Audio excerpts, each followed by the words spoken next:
Hi, I'm Trevor. I'm Kyle. I'm Matt. Yeah, our guest host, Matt. You may have heard him on the previous episode. So, Kyle, it's starting to get dark and cold out. Yes, it is. There's a certain movie that you always used to bring up to me that it just seemed right during like the winter months and when the sun starts getting low real early in the day. What movie is this, Kyle? What am I talking about? That would be The Thing from 1982. John Carpenter's The Thing. Correct. I was thinking about this. I'm like, why do I like this movie so much? And I remember one of the things was the first time I watched it was with my dad and my brother. It was like a Saturday afternoon, 4 o'clock. The sun's almost down.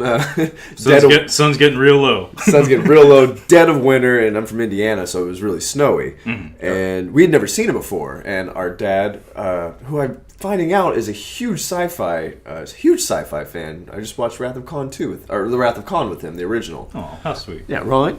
And I just remember watching it. Like, this was really nice. Like, I enjoyed the movie. But I like it around the winter months just because there's all snow in this movie. It's everywhere. It's everywhere. Oppressive. Yeah, it's quite a bit. I think the thing I like about it most still, in which we can kind of contrast the 2011 one with, is the makeup effects. Absolutely. I think it's some of the best of all time. Exactly. And I think that's why I hold it in such high regard.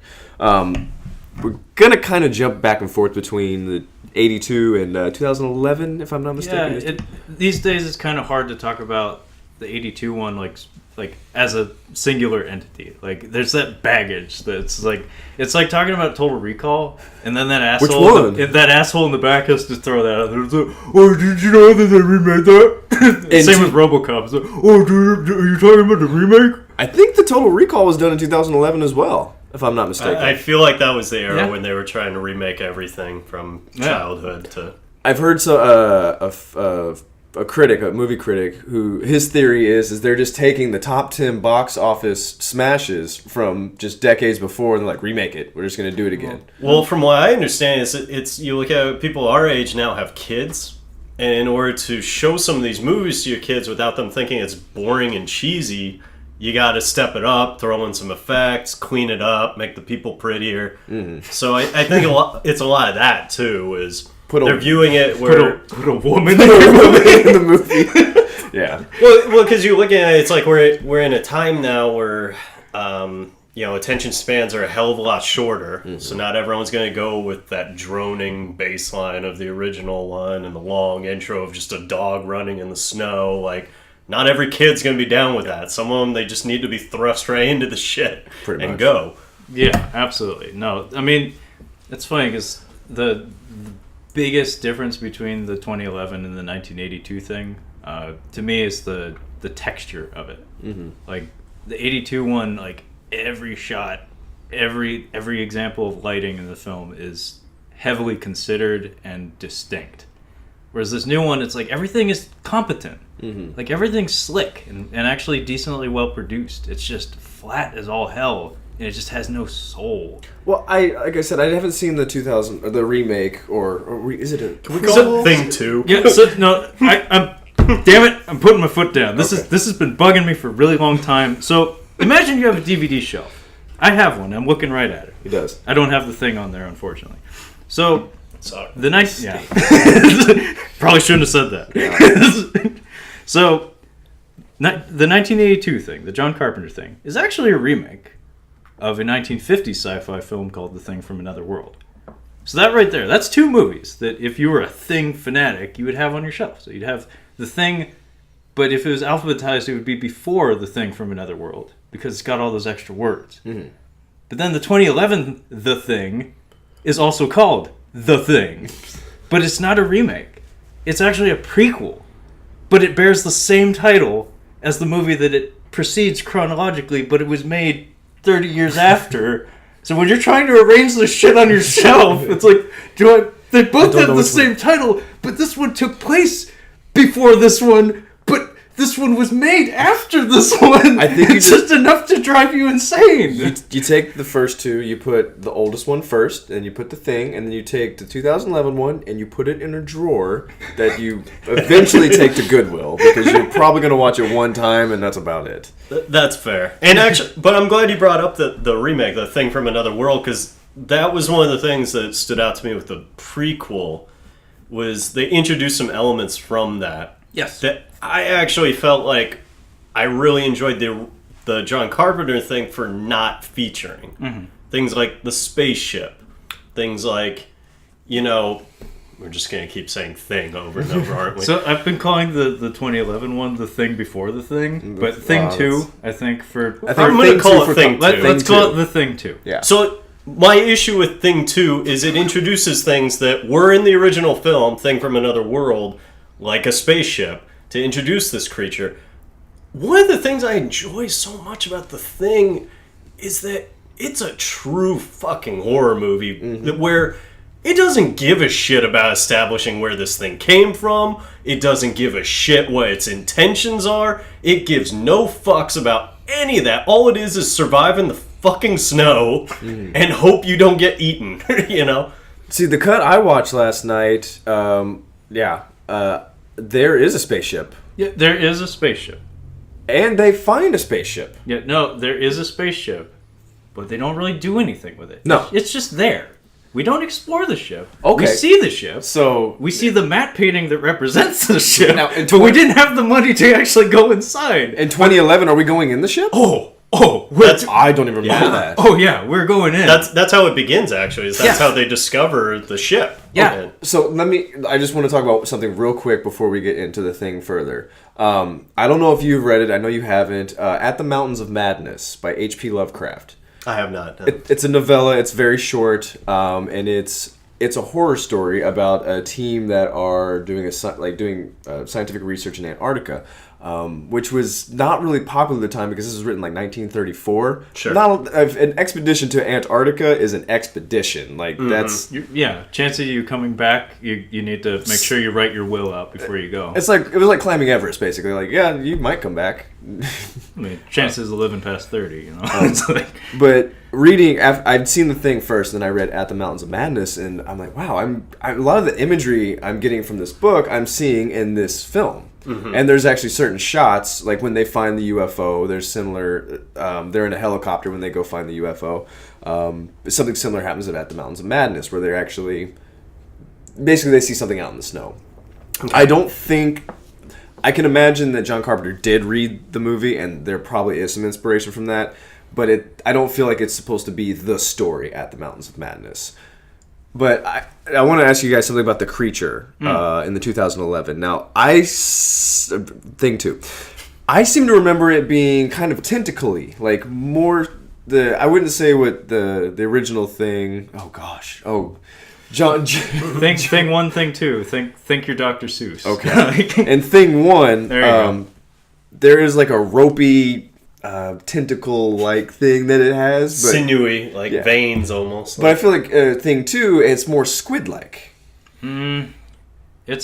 It assumes a lot of different shapes, but actually... When it busts out of the ice. It's got some squid elements, it's got some crustacean elements, it's got a lot of teeth. Yeah, so that's very Lovecraftian, which is what I find interesting. That's one of the things I noticed when I remember watching it. I'm like, that was kind of the creature design that he was describing in At the Mountains of Madness. Well, that's like the secret genius of Thing 1. Is... Like, I don't know if John Carpenter was inspired by Lovecraft's writing, and I haven't really read Lovecraft's writing, though I'm very familiar with his oeuvre. The thing that I know most about Lovecraft's writing is that description is not in his toolbox. He's very vague. His terror is based on putting very vague images and concepts in your mind and letting you the reader make those shadows into whatever shape is most terrifying to you. I'm going to stop you real quick. So That's exactly the problem that Lovecraft had, because Lovecraft was trying to invent something, and which is one of the things I like about this movie, was that we're trying to make something new here, like with the makeup effects. We've never seen anything like this. We have two pieces of meat melding like something else. Lovecraft very much had something in his mind, and he was not... Read The Call of Cthulhu. Mm-hmm. You'll get, I still don't know how... you have to look at art descriptions, what does this thing actually look like? I don't think he really knew what he was Probably trying, not. trying to project. And I think that was the problem. Like, oh, he doesn't know how to describe But it. that's how you create actual horror, though. Is you rely on the viewer or the reader, your audience, to craft the horror for themselves, to make it scarier than it actually is. And that's what Thing 1, that's like its masterstroke, is that it puts some of the most explicit gore and makeup effects ever seen in film right up in your face, but using lighting and shadows judiciously, they frame it exactly in the right way to make those rubber effects look as good as they possibly can. Because these are effects from 1982. Yes. And they look fantastic.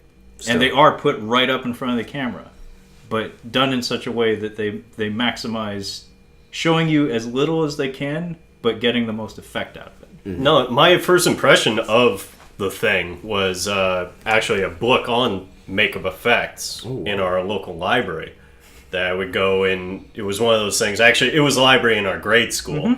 And they do the shit where it's like everyone pick out a book and read for a half an hour when the teacher wanted to go smoke or whatever. So this was my go-to because it was one of the only things that would keep my attention, and I didn't have to read. I could just look at the pictures. And The Thing was like the taboo one. It was like any of the other effects were like neat and interesting. That one scared the fuck out of me and gave me nightmares. Oh yeah, But it stuck with me long enough where it was like on my list. Like I need to see this movie at some point in my lifetime, and it still scared the fuck out of me. Even though I had seen all the imagery, even though like I was prepared, I was much older when I finally sat down and watched it. But I agree with you. Like that's what always has stood out to me was that the effects in that one can't be matched, especially by Thing 2. Thing 2 was. Was there any practical go for it. So funny story behind that. So the effects in Thing 1 were masterminded by Rob Bottin. It's funny because I picked up the exact same book in the exact same library years after you did. I remember there was a photo of Rob Bottin. He looks like a lumberjack. He looks like a heavy metal teamster or something. He's got a big old beard and long flowing mane of dark hair. And he's got this shit-eating grin, and the spider head is suspended in it's lit very heavily. It's a black and white photo because it was a very old book, but it's right up beside his shoulder, and he just has this big shit-eating grin with this horrible fucking decapitated head with legs sprouting out of it suspended beside him. But Rob Bottin, I hope they make a documentary about him because he dropped off the face of the planet at some point, but he really was a mad genius. He also did the makeup effects for RoboCop, so he designed the RoboCop suit and the melty man. But I guess he had understudies working for him on the Thing 1. And Stan Winston was one of them. Stan Winston did the dog, one of the most important effects in the whole movie because it's the first instance of Thing action we get in the whole franchise, and it's incredible. It's probably the most intense makeup effects in the whole movie, actually, and it's done to great effect. But yeah, Stan Winston, who would later go on to basically become the next king of makeup effects and prosthetics and stuff, did the dog. But Thing 2 was Tom Woodruff Jr., who we've talked about before in AVP Requiem. Oh. Tom Woodruff Jr. and his company Amalgamated Dynamics also did I think they did all the aliens from AVP on. Or they may have done Resurrection also. And they did this movie called Harbinger Down that was crowdfunded. And part of the impetus for that project was Thing 2. So what happened in the making of Thing 2 was that our director, who has an unpronounceable name, he's Dutch, and he's made no other movies as far as I know. I don't know how the fuck to say this man's name. His footprint in the world of cinema is very small. He contracted them to do practical effects, all of which can be seen in behind-the-scenes footage in the making of the movie. And they're all actually pretty good. Unfortunately, the studio hit the panic button and decided to paint over the practical effects with CGI. So nearly every effects sequence in Thing 2 was actually done mostly practical, but then painted over. So they could have almost made a good movie. They maybe could have salvaged it somewhat. Actually, it would have been pretty good, because that was one of my biggest issues, is every time the damn thing shows up, it turns into Resident Evil. Yeah. Even the flesh tones look weird. It looks like, I remember watching... I don't know if it's like Norwegian skin or something, but they're like oddly pink and purple. It's like... I noticed that you're almost watching... It took me out of it, and that's one of the things I remember is when it pops up out of the ice when you're Right. You're first seeing it. I remember watching it, like, well, it just looked shitty. Like, it didn't even look like it was in the same movie. Well, again, another thing about the production notes for Thing 2 is that it's bug form, I call it. Mm-hmm. The first form it takes, which they do a good job of never explaining if that's how it's actually, like, its actual form. Mm-hmm. I don't think of the Thing as actually having a form. I think of it as like a bacteria or a virus or something.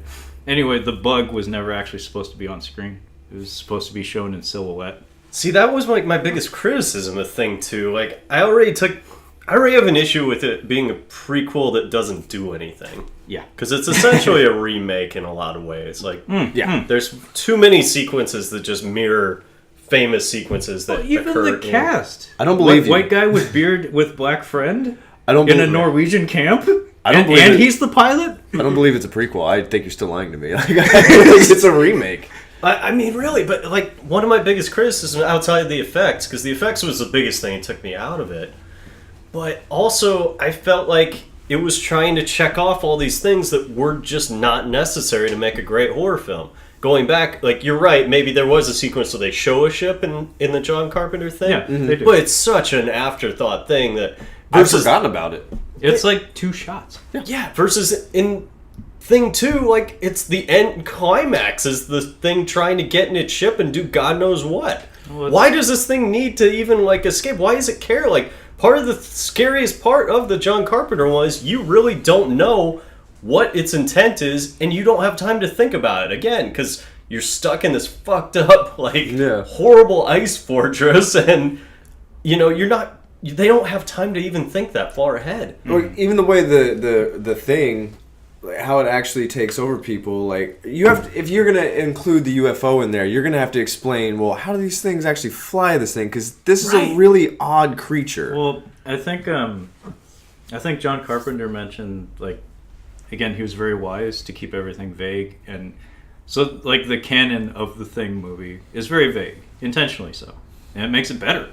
Mm-hmm. One theory was that it wasn't the Thing's ship. It was someone else's ship, and the Thing was on the ship, and they crashed it intentionally to try to kill it. Again, like, that's the natural thing you do if you're making a sequel. You have to, you know, look at, like, Predator 2 versus the original Predator, where first Predator, you don't know much about it, then Predator 2, they start to flesh out the character a bit. And it gets less interesting. And yeah, once you add canon, and then if you add too much canon, then you can't do anything anymore, because now you're trapped. And, and that's what's fucked. You create expectations from the audience. Or you just can't change anything up, because now all of a sudden a Predator goes off and just becomes like a violent, crazed madman killing anything. Like, you know, there's going to be that neckbeard guy who stands up. Yeah. But you look at, like, this one, it's like, okay, they had an element, like you said, where you actually see the Thing clear as day. Yeah. That was one of the parts. It's like, you had to have the true reveal. What does this creature look like? We've never actually seen it in the original. That we don't know what. And that's why it sticks with you, because you have no fucking idea. It can be anything. It can be anyone. It's a parasite or a virus that just takes over, more or less. Structurally, like, a major difference between these two movies is that the Thing 1 is a very intensely slow burn. Mm-hmm. Like, we don't get any Thing action for at least a half hour. Like, we get a lot of really tense shots of that dog wandering around and scoping out the whole camp. The Norwegian camp, the exploration of it. Pretty much everything that happened, everything that were shown in Thing 2, which, for no real reason, we basically, what I'm trying to say is, in Thing 1, we see the Norwegian camp. We see the aftermath. Mm-hmm. And it's so much more effective for it, because we only see what happened. We only see the aftermath. We don't see how everything came together. And then Thing 2, part of its weakness is that their attention to detail was a little too great, I think, to the point that, like, shackled them to doing certain odd little things, like the fire axe in the wall. There's a scene where Joel Edgerton I forgot. has a little thing crawl on the wall, and he freaks out and he hits it with an axe. And then when they're leaving the room, Mary Elizabeth Winstead, she's very distracting. She tells him, no, leave it. And the only reason she tells him that is because we, as viewers of Thing 1, knew that there was a fire axe in the wall because we walked through the camp and we saw that. Did she break the fourth wall? Yeah, I half expected her to like leave the room and then like come back and be like, "You caught that, right?" That's funny because I just watched it. I totally had no idea. I was just like, "That's fucking stupid. Why didn't you take the axe?" Yeah. Why didn't you take the axe? And then he has what looks like a boken or something afterwards. I don't know what it was, but it was pointy and wooden. Why would I leave the axe? Maybe it was like a hockey stick or something. But yeah, and then the radio operator with the slit wrists. Mm-hmm. Yeah, I remember that. That was something that we saw in Thing 1 that we needed to leave someone alive at the end of Thing 2 just to, just for the neckbeards in the audience who would give a shit about that. Did either of you guys play the video game that came out in between? I watched you play it, and I remember it was supposed to be canon when it came out. Like you were supposed to watch the video game or play the video game in order to understand the next movie? The event of the video game was supposed to directly connect to the movie. It was a sequel to the John Carpenter thing. And actually, the reason I hated that game was because in the first 5 minutes, you find out what happened at the very end of the thing between the two. You don't do that. And the balls to do something and once that like happened, it was like, why am I playing now? Because now it's just an excuse to have these fucking creatures come at me and fucking do all their stupid shit. It was a broken game. Like, they had these elements where it was, like, supposed to be cool. You can do the blood test, the guys who follow you around. But, like, if they end up off camera at all, they instantly turn into the thing anyway. So it's like, why fucking bother? Yeah. Like, John Carpenter did something that's very difficult, and that's to have a good ending to a horror movie. Yeah, well, I mean, it's part of his End of the World trilogy. There's that. There's I can't remember the other two, but like he made 3 movies that are apocalyptic. In the Mouth of Madness. Heavily inspired by Lovecraft was one of them. Is that the Sam Neill one? Yes. I tried watching it, man. It's not from easy. the mid-90s. I thought it was The Serpent and the Rainbow. I'm like, I've been excied to watch this, and like, that was that's Wes Bill Craven. That was best. Bill Pullman. Bill Pullman. Lone Star. Yeah. But yeah, just having that reveal like that just ruined that game for me. I was like, there's no reason for me to play anymore. Didn't the Matrix? Didn't they do that with the Matrix movies as well? Wasn't there like cartoons and video games? There's a video game that had video game. filmed sequences with the actors that was supposed to. I remember playing that video game. You play as Jada Pinkett Smith. Right. We played it. I think we rented it and we tried to figure it out. We're like, I have no idea what to do in this game. Yeah. No clue. Well, that's what happens when you map combat controls to the right stick and stuff. But speaking of movie franchises ruined by their video games, Colonial Marines. Aliens, Colonial Marines. We'll talk about that. Yeah, we'll talk about that at some point, I guess. But that was another film that had a game that was actually regarded by the studio as canon. So Hicks being alive in Alien 3 and witnessing Ripley jump Hicks into dies. the Hicks is dead. Hicks is dead. Hicks was impaled by his tank or whatever. So I had you watch Das Boot not too long ago. Yes, you did. Glad you actually watched that. Nearly 3.5 hours long. Yeah. I think I've rented it 3 different times. I've gotten through it for that reason. One thing I noticed that I like in movies, I liked in Das Boot. There's something about living in close quarters. Ooh, yeah. And there's something about like being on a spaceship. Like I really like Prometheus because I don't know. There's something that looks cozy about being the captain of the ship. Just kind of cozy. If you're Idris Elba, you're cruising around space, you're having a good time. You're pretty secure with yourself. He's the other Han Solo. No, but you get that you get that vibe from this. Like you see Kurt Russell in the beginning. By the way, that's my only problem with this movie is this one shot with Kurt Russell. When he's playing chess and he's like, "Oh, old girl's getting rusty," and he's got a bottle of scotch he's drinking. He loses, and he pours the scotch down and ruins it. I'm like, First of all, you're in Antarctica. Supplies do not come that frequently, and this is a computer, so you just destroyed a computer. Also, you just wasted your scotch, which would be very precious to you in Antarctica. Yeah. That was the only problem I had with this movie. Was like, really? Oh, but that line though, cheating bitch. Well, that's the thing about the construction of the cast. Major difference between Thing 1, Thing 2. Thing 1, our guys are like blue collar. Very much. There are a couple white collar fellas, but they're all very rugged. They're like oil rig workers, basically. I was just gonna say they're like the Armageddon guys. Yeah, they're like the not Armageddon trying to guys. be funny. Yeah, and they're kind of rugged, and you can tell that they've been in close quarters for maybe a little too long. So we spend time actually being introduced to each character and what their role is with this group. Yeah. Do we really do that in 2011? Because I don't No. remember doing that. They tried something different with 2011 with Thing 2. They had an element where half or more than half of the camp is Norwegian. Yes. And then some elements of it are American. And it creates a language barrier, and it creates like a tribalism among the group that adds to the tension, which I thought was kind of effective, but it strips the Norwegians down to just them and us, as opposed to individual characters. In fact, I thought one of the most well-defined Norwegian guy in the camp was the one who couldn't speak English. He's giant. I believe it's Giantsbane from Game of Thrones. Is it the big red beard? No, he's someone He's else. in it too. Yeah. He stands out because he's just a naturally charismatic Yeah, guy. he's, But he's got the... you're talking about Lars. Yeah, He's the guy Lars. who doesn't speak any English, and And- he's just like a giant bear man that Yeah, has oh, a flamethrower most of the movie. Oh, he's that guy. And he stands out because of that, though. And he's very loyal to Mary Elizabeth Winstead, at least at the halfway point and onward. One of the worst elements of the casting in Thing 2, to me, was the Doctor. That was fucking stupid. Well, you go ahead. Sorry. So the there's a thing that you do when you're writing a movie. If there's monsters in your movie, there's certain people that you cast because they look a certain way and they project a certain image. And there's that, but then there's taking it too far. Where the first shot we see this fucker in, it's like this guy's evil. Like, I know he's evil, and sure enough, they do the hackneyed thing where they make him into the final thing.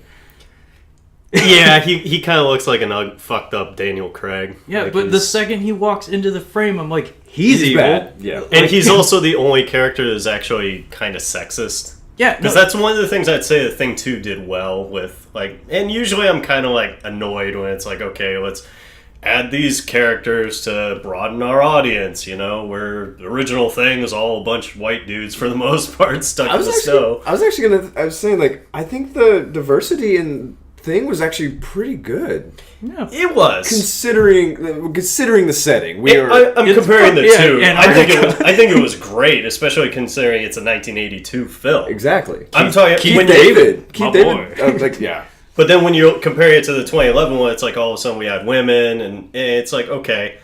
But the way they did it was she's an expert in her field. Of course, they're going to drive her out because they just found this alien creature.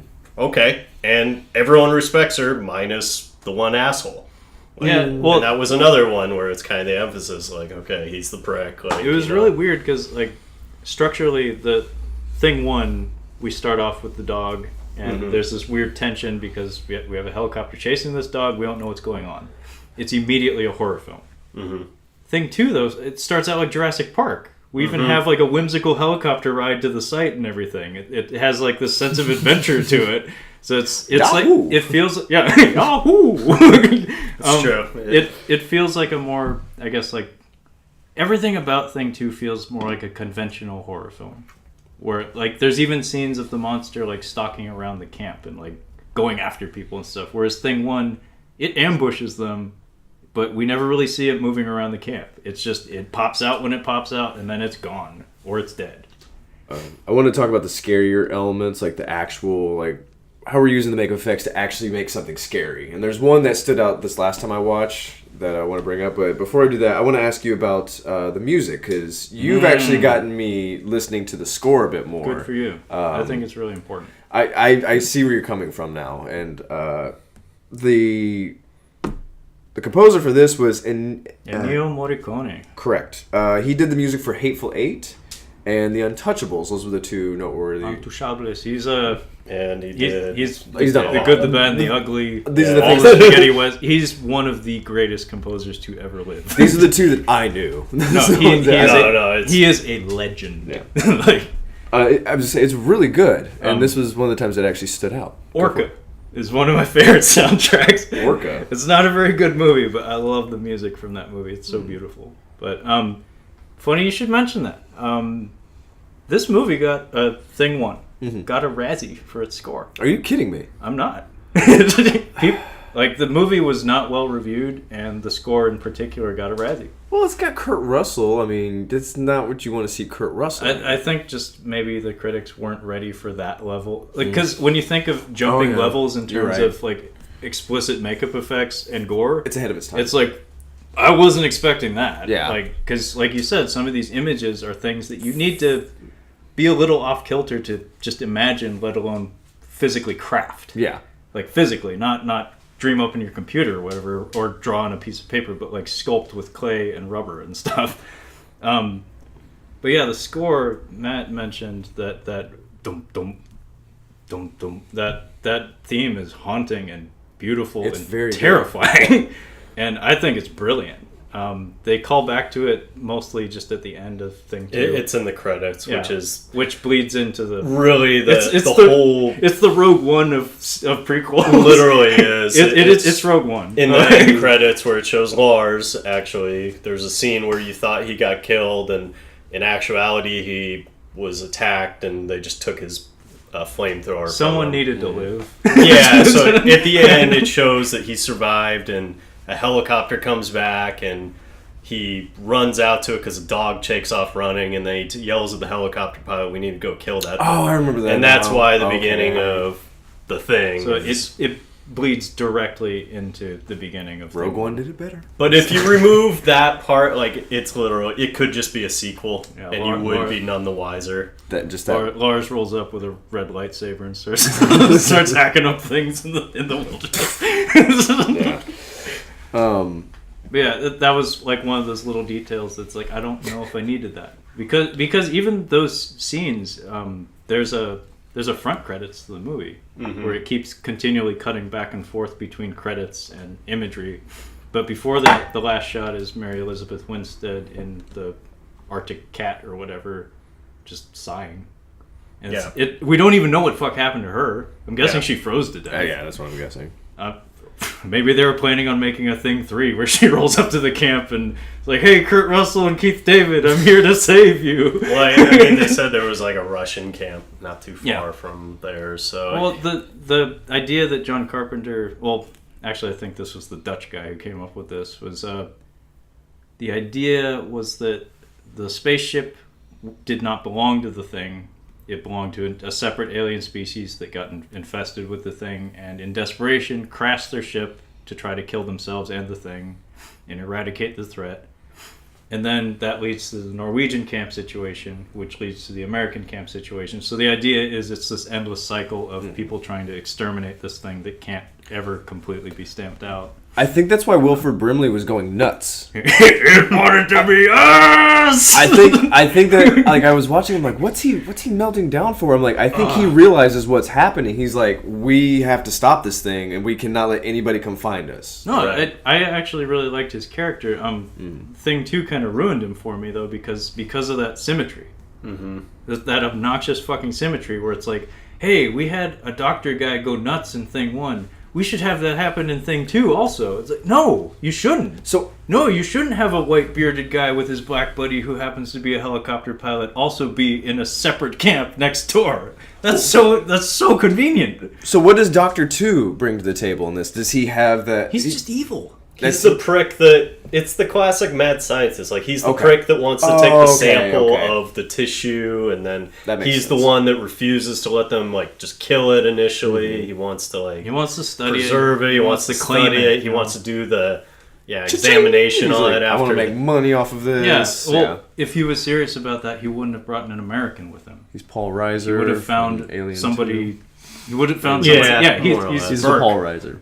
He needed a poofy vest. He needed his plaid and his poofy vest. His sports jacket rolled up. Well, he does have a Burke moment where he during probably, I want to say it's the best Thing sequence in Thing 2. It's when the face fused sequence. Mm-hmm. I mean, that was creative. And again, though, that was in service to the first film. Because we did have a face-fused corpse that needed to show up somehow. Well, and you also had one of the most tense scenes from the Thing is when they're doing the blood tests. No. And that, to me, I think is brilliant. I love the pacing of it. I love the tension. I love how when it gets discovered, it's just out of nowhere. Like, it's literally like they're just doing the thing, and all of a sudden, boom! Like, yeah. You know. In this, they do they're not doing the blood test, but they're doing, if you have fillings, you can, we know that you're not the Thing. Yeah, the idea is this alien can replicate you completely, but only your organic material. So if you have any foreign substances like metal fillings, or one guy has a titanium plate in his knee that it can't replicate. Who has the nose ring in the Thing? I was watching it this time. I think somebody had a nose ring, if I'm not mistaken. I think it was one. It's a funny little detail. Keith David happens to have an earring and that's actually a big part of the Thing too. That's how at the very end, Joel Edgerton gets figured out by that. At the very end, it's her and him, and he had an earring the whole movie, and she realizes he doesn't have it anymore. It was just something that they overlooked in the script for the 82 one, but I don't think it hurts it at all. One of my favorite shots going back now and watching it. I forget the character. He's the one that gets shot by the helicopter. The dog handler guy. No. That's the one that. Are you talking about the Norwegian guy? From the original one? Yeah. He's the one that gets shot on accident by the helicopter pilot, and he's the one that's kind of grumpy. He's the one that yells at the cook, like, "Hey, turn that shit down. I'm trying to sleep here." But he's the one that is starting to turn. They're like, "Where'd he go?" And they go outside, and he's the one that's on his knees. Oh, right. The bald guy. Yeah, and it's just so subtle. Like, they have the long hand that hasn't quite formed into the human, and him screaming. That sound is pretty intense. I was the scariest part I thought before was the one that kept me like wanting to watch this movie is when Wilford Brimley is he is quarantined. I still think it's funny when they go to talk to him. He's eating the tomato soup. I'm ready to come inside. He's got a noose. I'm all right now. I'm ready to come in. He's got a noose. I'm like, it's still funny. He's great in that movie. He's really good. But the one guy is like kind of looking for him, and he sees him building the UFO down there. And the hand scene, and it's not even the makeup effects that happen. It's actually him just coming out of nowhere and doing it. Mm-hmm. There's also a scene where somebody passes by. It's just in silhouette, just shadow, and that musical sting happens. Yeah. It's straight out of Halloween. I mean, same director. Yeah. He knows his way around that shit. He can do that. And it's very intense. But that brings us to the behavior of the Thing, and this is my biggest issue with Thing 2. Okay. So that sequence when Wilford Brimley, I always think of the guy as a Roosevelt or something. the guy with the revolver. He's basically supposed to be the head of the camp in Thing 1. I don't know why I think of him as a Roosevelt or something, but anyway, he gets Wilford Brimley puts his hand inside of his face through his mouth, and he's completely expressionless when he's doing it, which tips you off to the emotional investment that this alien creature has in doing horrible things to people. Yes. We don't get that in Thing 2. See, that attack sequence is done entirely in silence. Mm-hmm. That's what makes it scary. Actually, is that it's completely silent. It's not stealthy in an intentional way. It's just utilitarian. It's like this is how it gets done. Whereas Thing 2, every fucking time this thing shows up, it's screaming and smashing shit, and it makes a big scene. Yeah, it's very obvious. It makes no effort to take advantage of its absolutely perfect camouflage. Yeah. So the blood test. Mm-hmm. The reason why the Thing erupted in chaos and just anger and trying to kill them in that moment was because it knew it was made. Yeah. It had to defend itself. In Thing 2, we have the filling checking sequence, and then one of our Norwegian guys just decides to thing out and go nuts and attack a room of like a half dozen armed people. It's not that is not smart. No. If I recall too, though, like that doesn't even happen until like after the Americans stumble in, and this is like the last quarter of the movie. Yeah, And I will give it this. It is a well choreographed sequence. Like, it is a pretty good effect sequence. I mean, bad effects, but like good intensity. Like, I like what they did in that scene. It's well choreographed. But what leads to it is they're just carrying their buddy who's injured because there was an explosion after the Americans fucked things up. And then his arm falls off, and he just things out. Yeah. And he's not even found out. They don't know he's the thing. It just decides to start a riot. And then the lady, Mary Elizabeth Winstead, gets cornered by the only other woman in the camp. They have a pretty good like solidarity moment where it's like, oh, we're in this together. Like, I'll help you. Because this is a point in the movie where Mary Elizabeth Winstead is trying in vain to convince people of what's going on. So she and this lady go in a back room, and then from behind her, this lady things the fuck out and starts smashing shit. And it's like, you're alone with a small woman. You could just hug. Yeah, just put your fingers. Just in her put face. your fingers in her face. Be real quiet about it, and you're good. But no, it's got a thing out and turn into a mouth thing, and like, and then like, it's the stupidest fucking shot. It charges down the hallway after her, and the design of this is creative, but stupid looking because her head is like hanging off of its side, and then it just like impales this random passerby for no real reason. Just because he wanders into its path, and this thing is like 80% mouth by the time it gets to him. It also, like, they figure shit out way too fast in Thing 2. Like, that's one of the annoying parts of it, is, like, they figure out almost immediately that you can burn it. Yeah. It doesn't like fire. They find out almost immediately, it can hide by replicating each other. Like, they figure out the filling thing, like, almost instantly. Like, it's not like in The Thing where it's this long kind of drawn out part where they're realizing it can be any of us, and that's the terrifying component of it. In Thing 2, it's just like, okay, it's bad, let's burn it. It doesn't like fire, okay, we're set. I want to ask you guys about set design. So I really like the set design on Thing 1, obviously. I really like what the base. I really like what they've done with the base. It looks legit. I don't know. It has a wonderful sense of geography to it. Like, you feel you know where things are in relation to each other by the time you get to the end of the movie. And there's some good shots that, like, we get one. I think we're like halfway down a landing, so you see somebody looking. The camera's looking down, then it looks up to the top where everybody else is. It never really feels like a set. It feels like you're in a camp. But this was a set because I read just a little tagline. Like 30 years after production, these two guys found it, actually. Yeah, they found it. That's awesome. I want to say it was in Canada, I think, is where they found it. I'm not sure where exactly it was. But the one thing that stood out to me watching it this time was the rec room is awesome. Really took it. It's true. Yeah. You got dudes drinking beer, playing cards. You got jukebox, pool table, mini bar, there's an arcade machine in there too. Pinball machine. Yeah. And it feels real. Like it just feels real. What was the set design like on this one? Comparable. They actually have a big sequence in like a rec room area where they're all drinking and playing I think it's pool I think it's even bougier actually. Is it really? A bar, like with a bar and everything, and like a lot of liquor. Yeah, but it doesn't have that same sense of dread. Like in The Thing, like I think you nailed it when it's just describing just kind of like it's nothing but snow. Like there's so many sequences you realize how isolated these guys really are. Extremely isolated. And that's like, again, adds the terrifying element of it, where it's that sense of like, even if you find a way to radio for help, they're not going to be here for a long time. I think that calls back to the lighting and the texture, because the lighting in Thing 1 is masterful. I looked it up. Sometimes I do this, not always, but Dean Cundey did the cinematography. Zemeckis, Spielberg, John Carpenter. He's one of the greats. Like, he's worked with the best and given them the best. I would just argue too, though, the pacing.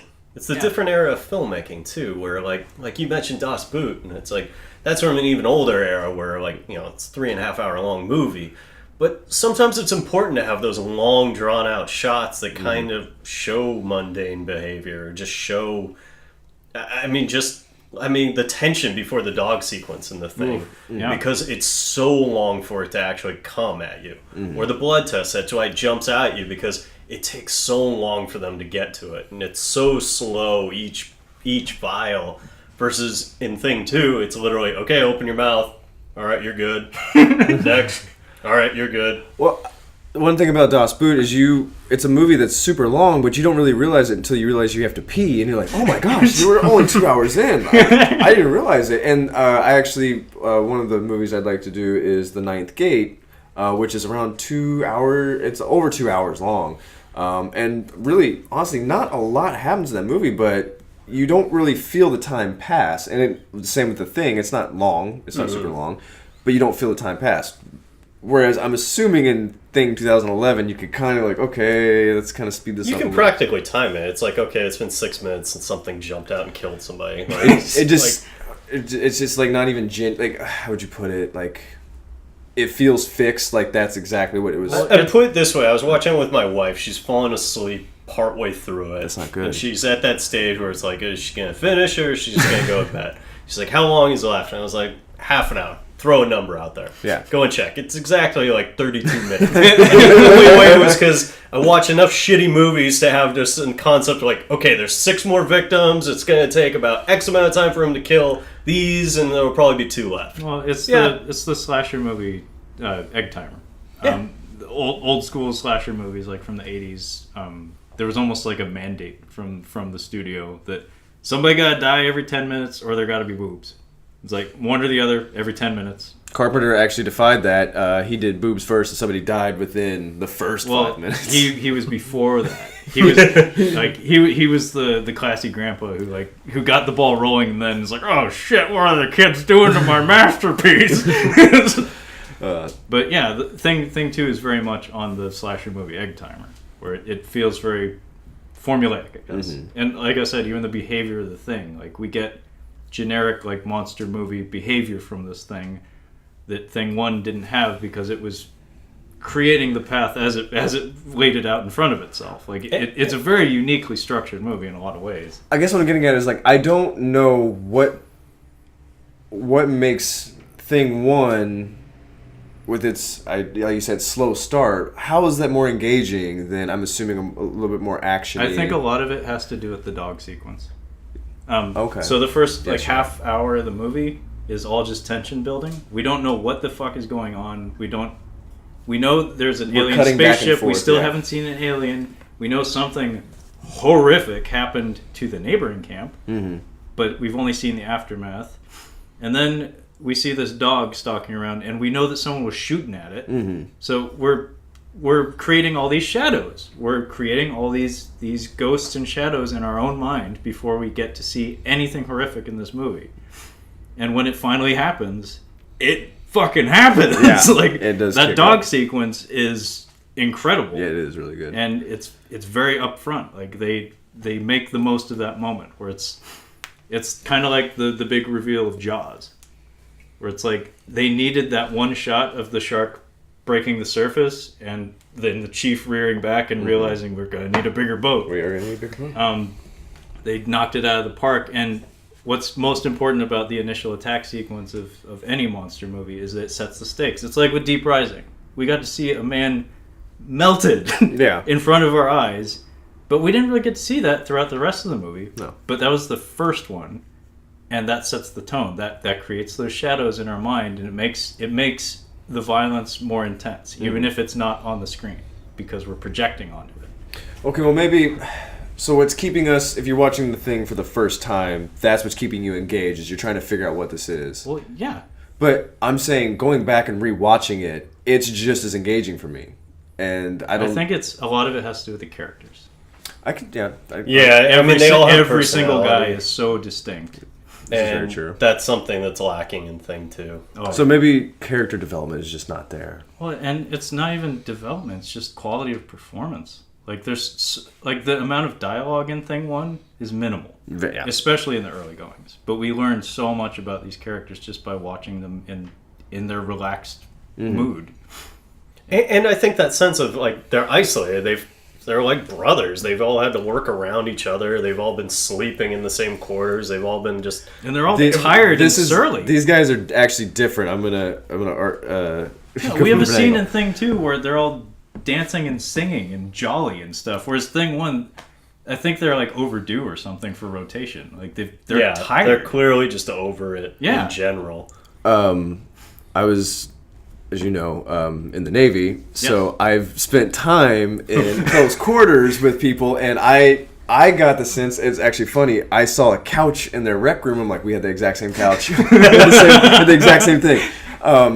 No, the vibe that they have, and you just pointed it out to me, and I realize it now, they have that we've been here together for 7 months, and you learn everybody's habits, and you just know, it's like a brother, basically. You just know what they're going to do. Yeah. And yeah, like the way they interact with each other is just... It's like, I know how that guy sighs, and I grit my teeth every time he does it. Yeah, it's... Because I know what's coming, I know he's going to do it. They know each other intimately. Like, everybody's... You've already spent... You get so bored where you just learn everybody else's life story. Hey, Dallas, ask me one more time, how about them Cowboys? One more time. Now, what was that story you told me about your cousin? Like, and you would tell somebody else... He told me this story about his cousin. You just know everything about everybody. And... Now that you mention it, I get that vibe from that now. I can see that. Because that's how it is. You just know everything about everybody. Everything.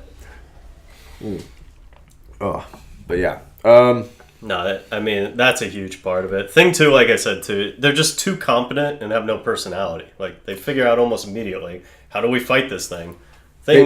One, I mean, the whole time it's like, they look like they're scrambling. I'll say that. Like, the whole time it's just like... Well, what are we fucking doing? Like, interesting, because now that I'm getting that vibe from them in Thing 1, I'm wondering if they had to actually spend time with each other. I didn't read any of the notes. Like, these guys all had to spend 6 weeks together. I think they did when they're doing pre-production and stuff. That's smart. That's a really good idea. And I seem to remember the dog handler guy made it a point to stay separate. Okay. Oh, interesting. His role was very important in that movie. He was the red herring that paid off. Yeah, because that he gets shot for no reason. And Keith David's like, that makes you a murderer. Then. Yeah. He's at the Franco the Beans. I have him written down as Keith Franco Beans. Franco Beans David. And then you'll get this one. Kurt Hollow. Fuck it, Russell. Yeah. Yeah, McCready was sorely missed in Thing 2. Like, Kurt Russell is just a force of nature when it comes to charisma. Man is... Yeah, fuck you too! I mean, that sequence in the movie is maybe one of the dumbest parts of the movie, because you can tell they're just like, let's wrap it up. Like, I don't know what else to do with this monster, let's just blow it up. Mm-hmm. But that line and just his attitude at that point is, whatever, just go away. What would you say is your favorite movie death from this one? That's tough. I'll throw mine out there. Yeah, you get the ball rolling. I'm going to say Norris's death, which I think is probably the most iconic. Like, is that the arms? That's when we get the spider head, basically. But are you talking about the guy who died or the guy who thinged? The guy who thinged out. Okay. Because a man died right before that. Right? Yeah. not the. Oh, not the doc. Not the doc. No. Because that was pretty cool too. I do really like the guy that gets the first one to get caught on, like, set on fire. The one that screams. I think that's a really cool scene. Yeah. But I think Norris's death is really good because it has a lot. Like, they did a lot of different components. Oh yeah. No, there's a reason that sequence is placed in the film where it is. Mm-hmm. It's because that's like, so we had the dog to get the ball rolling, and then we had that to like raise the bar where it's like, and that's also the sequence that leads to the blood test. Mm-hmm. The separation of his head from his body is what Kurt Russell McCready, that's how he figures out that, it was doing that as a means of self-preservation. Mm-hmm. It can do that. Yeah, it can separate components of itself and still survive. So it's very important from a structural standpoint too. I would agree with you completely, because to me that was the one that really takes it to another level of creepiness. Mm-hmm. Yeah, very much. That's another criticism of Thing 2 is that it always looks like a thing. Like I say, it reminds me of just shit from Resident Evil. It's like it's got some fleshy elements and some claws, but really not a defined thing. It's just creepy looking. This one, it's like you said, it starts with the dog, but But that moment when you get the spider head is when it takes this whole nother level. What the fuck is this? I don't even know what I'm looking at this point. Yeah, at this point, it's like it can take any form, and it just gets gnarlier and gnarlier each time. And it sets you up for the final form too, where it's kind of like, how is it going to one up this? And it's like, oh, yeah. I mean, with the dog too, like there's portions of its body that like are just undefinable. Where it's like there's like a giant eyeball that unveils at some point, and like it's peeled back in layers. It looks like a flower, like opening up. Right. And it's not at all humanoid in any sense. Like it's not mammalian. It's just other. Whereas Thing 2, too many of the designs retain the shape of the human body, like the structure, like the bone structure, and like the shape of a human body. Whereas Thing 1, it's just like all bets are off. Just like it can contort and like change itself into any shape it wants. And I don't mean to always be shitting on things. I know it's That's actually how it not comes across, because it's not a terrible movie. No, it's just competent. If you compare it, then you can't. I mean, essentially, you're comparing my favorite horror movie of all time to a movie that's essentially a remake that didn't need to exist. That's my issue. Nobody wanted. Yeah. So another component to it is Thing 2. Actually, the creature is you almost feel bad for it. In a weird sort of like, maybe it's just a stoner thought kind of thing. But just in the sense that like in the Thing, it's clearly just this fucking predator that can just wipe out this whole encampment, and that's really all it seems to care about. Thing 2, they took it out of the snow. It was frozen in ice. They bring it back. It escapes. And yeah, it goes around and kills them and shit. But it almost comes across like it's like, what is it motivated by? Is it trying to escape? Is it lost and like secluded, and that's just its reaction to survive? Like, it almost makes you not sympathize with it, because it's still an evil monster. But it has, because they introduce this element of like motivation to it, you're no longer as terrified of it. You kind of wonder, it's like maybe it just takes their form because it's studying them, or maybe that's just its purpose. Maybe it doesn't have a form, and that's how it exists. Yeah. That's what I mean. Like, maybe it's just trying to assimilate, and just that's how it functions. And you know, if they just stopped hunting it, it would leave them alone. That's interesting. The ending of Thing 2 definitely has that weird sympathetic vibe to it. Like, Joel Edgerton is our final thing in the movie besides the dog. He gets found out by Mary Elizabeth Winstead, and they're preparing to leave the spaceship together in the Arctic Cat vehicle. She notices he doesn't have his earring anymore, and they actually have a brief conversation. And it was actually showed some skillful restraint on the part of the director by having him not thing out. Like, he just actually says like, "No, think about it," and then she burns him, and that's its final moment, and it's kind of effective where it's like what is this thing's purpose? Like, it's trying to defend itself verbally now without trying to like freak out and attack me. It also tried to escape in its spaceship, and they basically tracked it down to blow it up with a hand grenade. So in Thing 1, he's building the spaceship. He's trying to build a spaceship. And in Thing 1, its intent was like inarguably malevolent, because like when they found the double-headed corpse and stuff, and when Baldy, when he's in mid-transformation, there's a lot of sequences in that portion of the film where the Thing is trying to unite with the corpses, with its other bodies, basically. It's trying to create just a mass of flesh.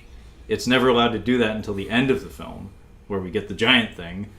But it's very clearly, it has an intent, where it's like, it wants to be us! It wants to be all of us, basically. So it's like a disease that's trying to spread, and it exists to become everything. I don't know if you've seen Slither. James Gunn. We talked about him actually earlier. I'm gonna take that as a no. Anyway, James Gunn, Slither, and Species. I get all mixed up. Like, you have seen Guardians of the Galaxy 2. Correct. James Gunn seems to have a preoccupation with this concept of some alien presence trying to spread its seed and become everything. Gotcha. Guardians of the Galaxy 2, very explicitly Kurt Russell. Very much. Kurt Russell. Ego. Yeah. Ego. Appropriate name. He's trying to spread his seed across all of existence. He And tried Slither, kind of the same concept, but on a smaller scale. He tried to shoulder shrug his way out of giving his mom cancer. Yeah, he's like, he I'm legit sorry. just like, yeah. Well, but it's Kurt Russell, so I you're know. kind of like, you kind of want to give it to him. Yeah. It's like, yeah, you know. She probably had it coming. Yeah, you know, she probably had it coming. She had it coming. He's like, Jeez. come on, man. That's like his default position. Sorry. I thought it was up for grabs. I didn't know you were saving it. No, but it's... I just feel like in Thing 2, like, you almost got the sense that, like, it really just wanted to be left the fuck alone and go back to its home world or just wherever the hell that ship takes it. Yeah, it's not the same feeling of dread that you get from the Thing of... Yeah, and whatever it ends up doing after it kills everybody, it's going to be not good. You mentioned that they figured out really quick in Thing 2. How they figured out in Thing 1 about what it's doing is that Wilford Brimley is like, the dogs were all messed up, and he asks, he's from It and Encino Man, I can't think of the actor's name, but he's the one that gets shot in the head, the dog handler. Yeah. He asks, like, how long were you with that dog? Like, he's coming from a doctor's standpoint, like, this could be contagious, whatever it was. Yeah. Like, how long were you alone with it? Mm-hmm. Okay. Interesting. So he's starting to piece it, like maybe this thing is... They did that in Thing 2, where Okay. the evil doctor guy has some moments where he never explicitly is shown figuring things out. See, Wilford Brimley explicitly like figures it out because he's the one looking under the microscope all the time. Yeah. And he sees the cells and he does his autopsy. really embarrassing computations where he's like hunting and pecking on his Atari keyboard. No, his like whatever. Anyway, he does his computations and he's like, how long before total infection, and the computer just knows. It just knows he's fucked, and he's like, I better get my revolver and a fire axe. It's like, this is the solution to this problem. When he's asked to do the autopsy, he just kind of does, well, I reckon, like, I can do that. Really, it's like, Satan did this. That's what did this. Why would I do an autopsy? He's looking at this burnt, mangled corpse that is two corpses just fused together, and his reaction is just, okay. No, I'm calling everybody. We have to get out of here now. Something's happening. It wanted to be us, Kyle. That scene just makes me laugh so hard. When he's locked himself in and the little Walton Goggins guy is on the ground, like, he got his face bashed in by Wilford Brimley. Oh, yeah. They don't show what he did to him, but you know he laid him the fuck out.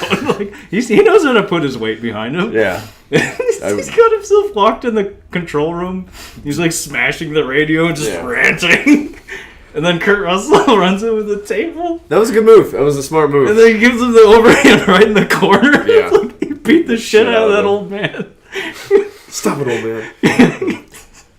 So I mean, this kind of turned into picking apart the 2011. I can't emphasize enough though. It's actually a competent film. It's just it's incomparable to what preceded it. Yeah. Well, and also, I think that's why we jokingly have been calling it Thing 2 this whole time, because literally, if you just do that, it's a fine film on its own. Yeah. The fact that you had the audacity to just call it The Thing and pitch it like it's this important part of understanding the original movie.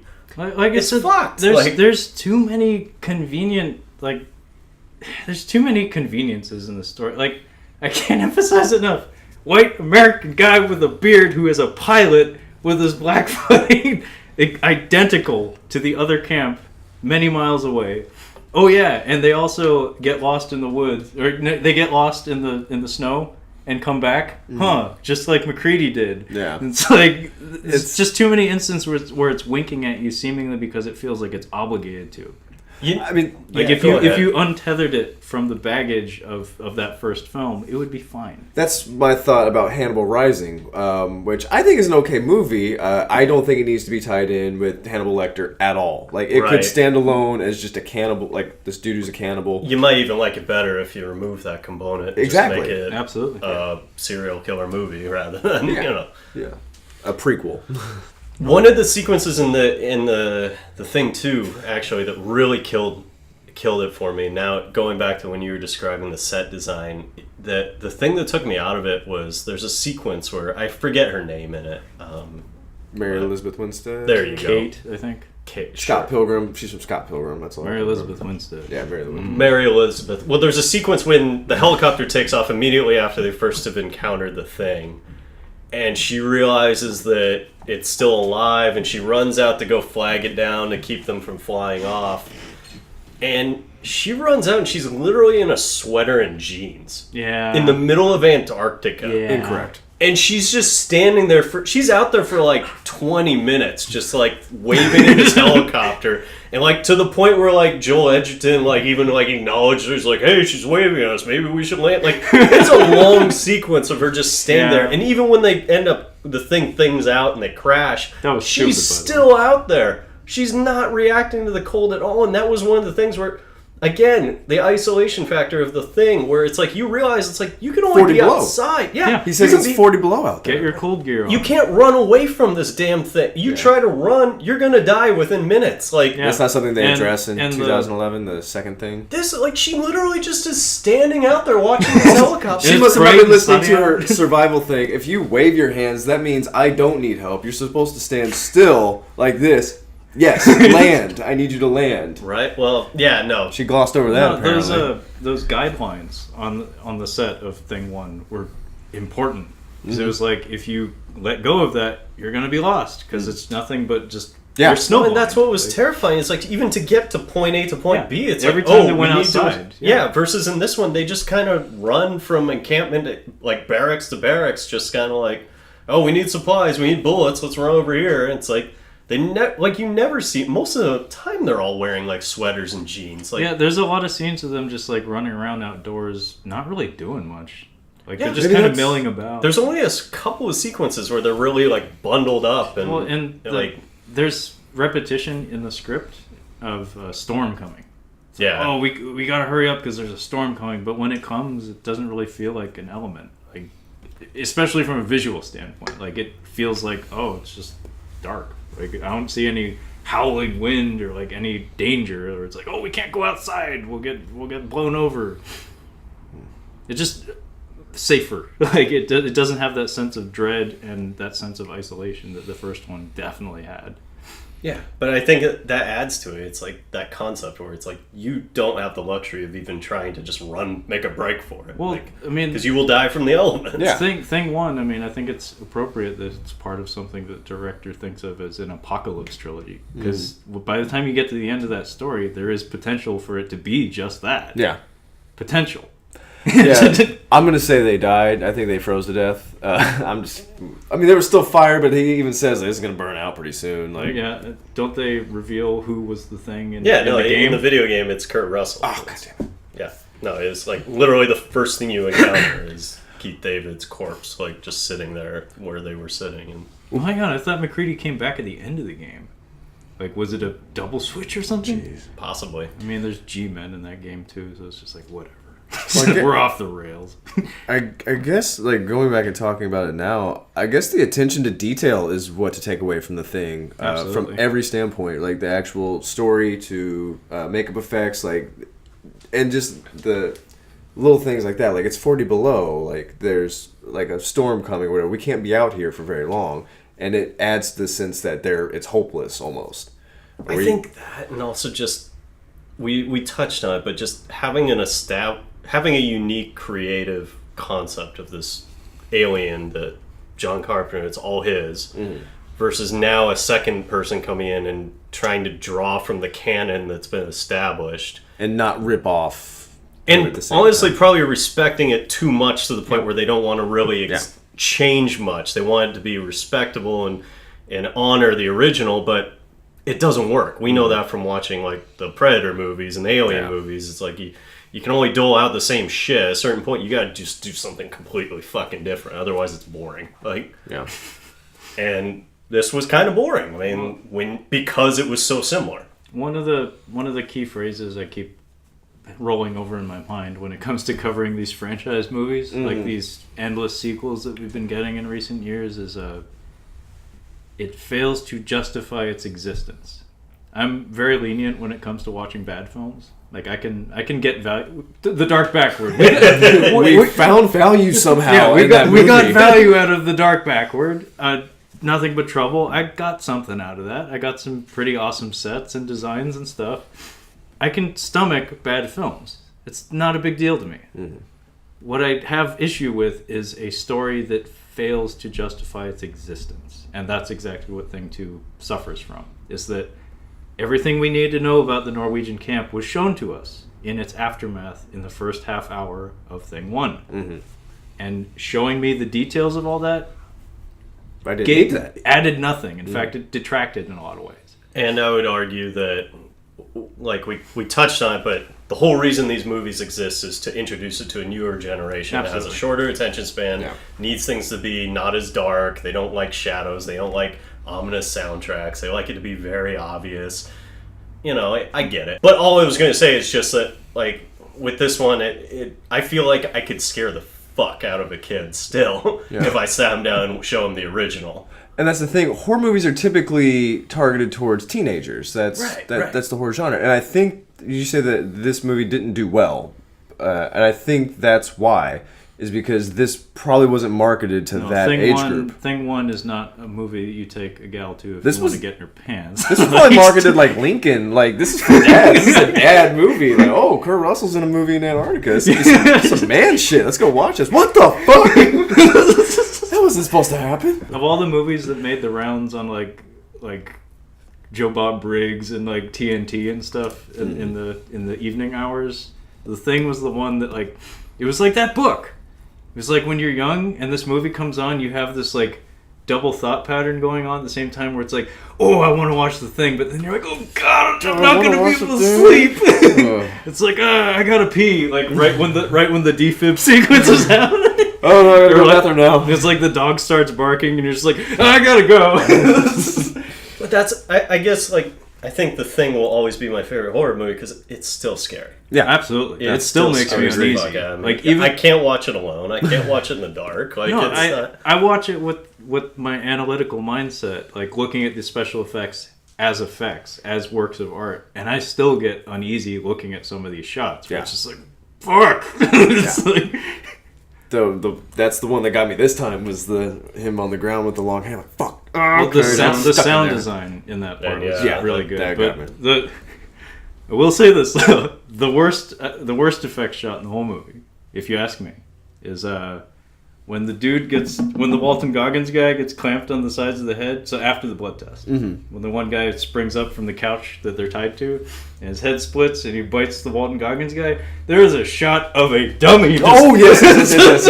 It looks so fucking bad. Yeah, there is a dummy. It's so fucking bad. I appreciate them doing a dummy as opposed to trying to like CGI something. I know, but it's an embarrassing dummy.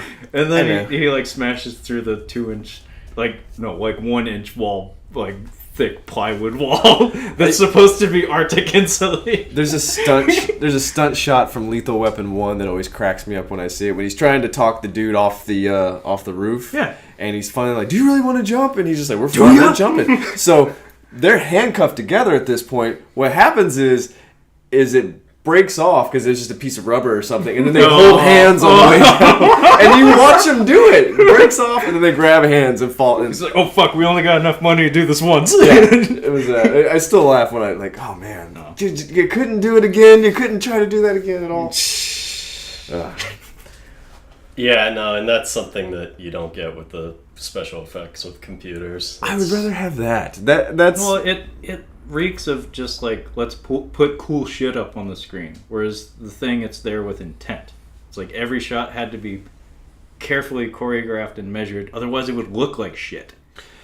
Whereas this one is just like, let's put some effects on the screen. Kids like that. Well, and it also didn't help that, like you had mentioned earlier, but like the Norwegians in this one, they never bothered to flesh them out. They just kind of... they're just the Norwegians. But they're like almost just drones, because whatever she says, they do, too. And they never fight with her. That's the other thing that's in the thing, like you get... There's like, tension. There's a ton of tension. Keith David is on everyone's ass. Keith David is 2 seconds from taking over. Like, I don't know how... They all are. Like, each and every one of them has a legit gripe for how things are being handled. They put McCready outside.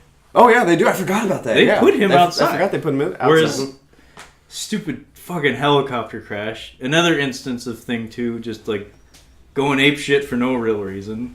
It's like, you're in the helicopter! If it crashes, you die! And yeah, somehow Joel Edgerton and the guy from The Mummy Returns, the African fellow. Yes, I thought so. He's very charismatic. Yeah, he's very charismatic. They come in from the snow, the horrible storm. Yeah. They just Oh, it's show kind up. of cold out there. They Yeah, literally- they're just like, it's cold out there. No, when you see Kurt Russell, he's like... He's white. frigid. Like, yeah, and he's got dying. dynamite. He's fucking dying. Yeah, That's what's no, he happening. comes in with dynamite because he doesn't know if he's going to be well received or not. So he forces his way back in. They don't want him there. I guess we kind of wrap up from here. We've pretty much gone through, but I think we could do this all night. Yeah, we Yeah, could. we may as well wrap it. But I think one of the reasons why this is still great is the makeup effects, and Absolutely. I was trying to articulate why I like makeup effects, even if they're bad, just for makeup effects' sake, and not doing CGI, which is we're completely reliant on now. Which makes for me the Jurassic World movies unwatchable. Well, funny you mentioned Jurassic World.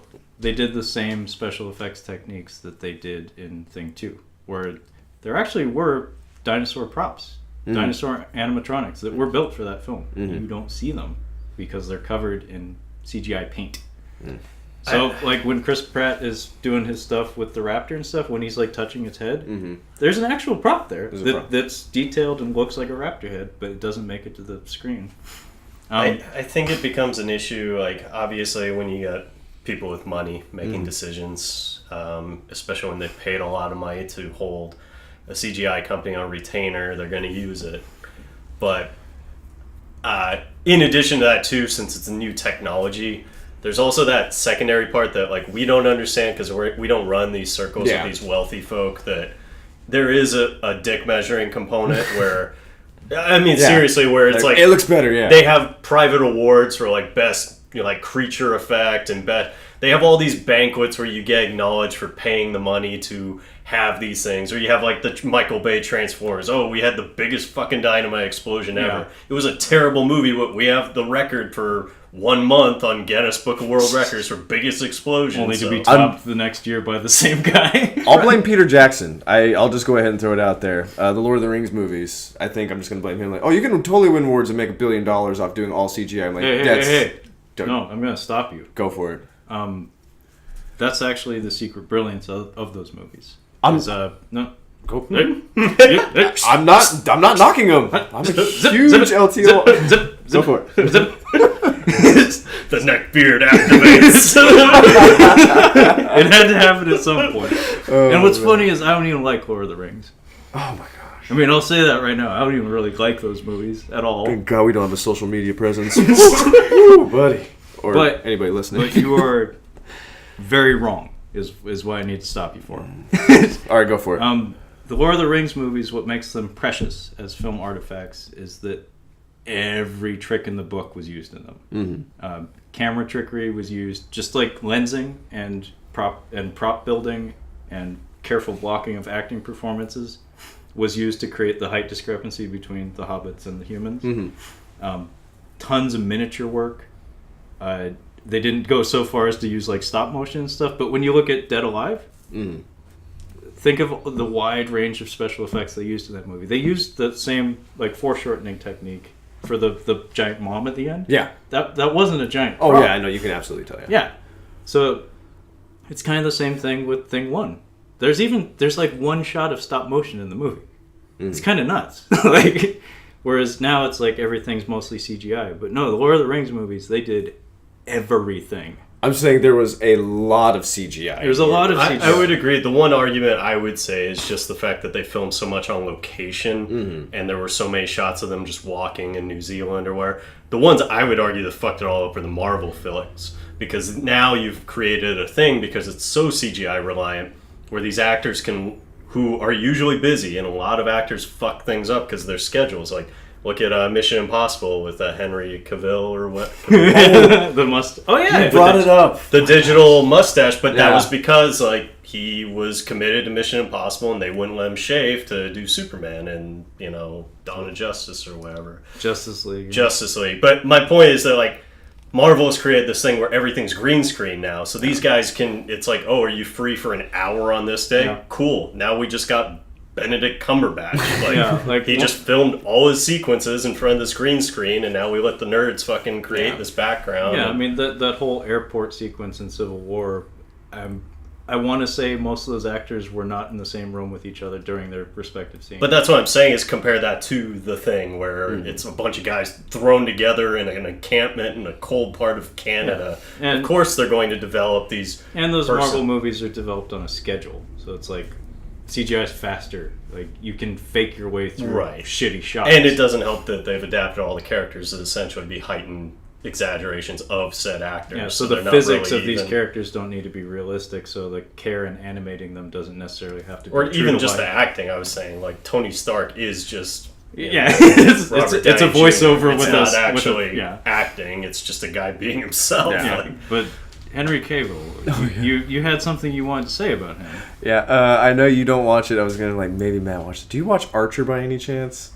I have not, but I have been told by countless people I should. So I was thinking about it today. Yeah, I've been telling you for a while. So Archer's thread is that he is a special agent he's a spy. Sorry, he's a spy, and he's so cocky and arrogant and confident that he should be dead at this point. Like, he's just screwed up so many times, but he comes out on the other side, and that's why everybody hates him. He's like, how the fuck did you do that? Like, he's just kind of like Captain Jack Sparrow. He just comes out on the other side unscathed. So we were talking about Henry Cavill and how he's like, when they jump out in Mission Impossible, he comes out and he's like passed out. I'm like, that's Archer. His character is Archer. He would have that same confidence going into a fight in the bathroom, like, I'm gonna fuck this guy up. He beats the shit out of him, but still comes out on top. And I want to rewatch that Mission Impossible movie even more now, because I'm just gonna picture him as Archer. Well, it's kind of mean. But the same could be said for his career. It's like, he's just so handsome. He's not very good, but he keeps getting these roles. I did have one last thought on the makeup effects. Now, I said that I like makeup effects for just, sake. Like, you did it. You spent the time to actually do this. And I think that's true for the 80s. Maybe a little bit of the 90s. I can't think of any examples off the top of my head in the 90s as far as horror goes. But I think in the 2000s, that went a little too far. And that's where we have the torture genre, Hostel, Saw, where the makeup effects are too good, and they're like, oh, we're gonna really explore this now. I had to walk out of the second remake of the Texas Chainsaw Massacre because it was just too brutal. What started to happen was, I don't know, the makeup effects in the 80s and the 90s had almost like a irreverent enthusiasm to them, where it's like, yes, these are being engineered to frighten and upset in some instances. But not to the extent that we saw in the 2000s and stuff, where instead of creating imaginative and crazy things and like a Looney Tunes cartoon or something, it's exaggerated. Like the gore in Total Recall, for instance. Like, when people get shot, generally they don't explode with jello, but it looks cool on film, so let's do it that way. Whereas there's still an element where we know this isn't happening. Whereas Hostel and Saw, it's like, now we're making a commitment to try to make it look more authentic. Yes. And now we have the tools to actually do that. And they probably had those tools all along. It's just the intent wasn't there. It's like, we're not trying to show people that because it's uncomfortable and it's not entertaining. We don't want to. It's a point for another time. Yeah. But I was going to say I agree with you completely, because I've felt the same way with video games lately too. Yeah. That as the graphics get better and as they have kind of developed more and been allowed to have more creative freedom, they're starting to reach a level where it's like, when is it going to be too much? Yeah. I mean, you already have seen glimpses of that with the last Grand Theft Auto with the torture sequence and things. I don't know if you played that one, but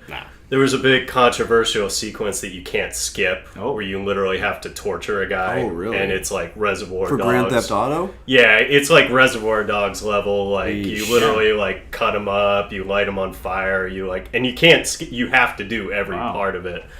and he's totally just like a security guard. Like you're just trying to get like info from like only 3 billion teenagers have played that game. exactly. So That has no influence. Well, that's a series whatsoever. that's thrived on being violent and like. But it was cartoonish. But it was generally cartoonish, Gotcha. and even the rest of the theme of that game is pretty cartoony. It's just this one sequence that you just are forced to go through, and so. Again, we'll discuss that at length, Yeah. I'm sure, someday, because that's That's an interesting topic. I actually like that. But yeah, I'm with you on that in a way too, because I feel like the thing actually was kind of like the peak for horror, and that I can't picture you doing much more with those effects without it being too much. Yeah, that's a bit it. I think we're about wrapped up on The Thing, and The Thing before The Thing.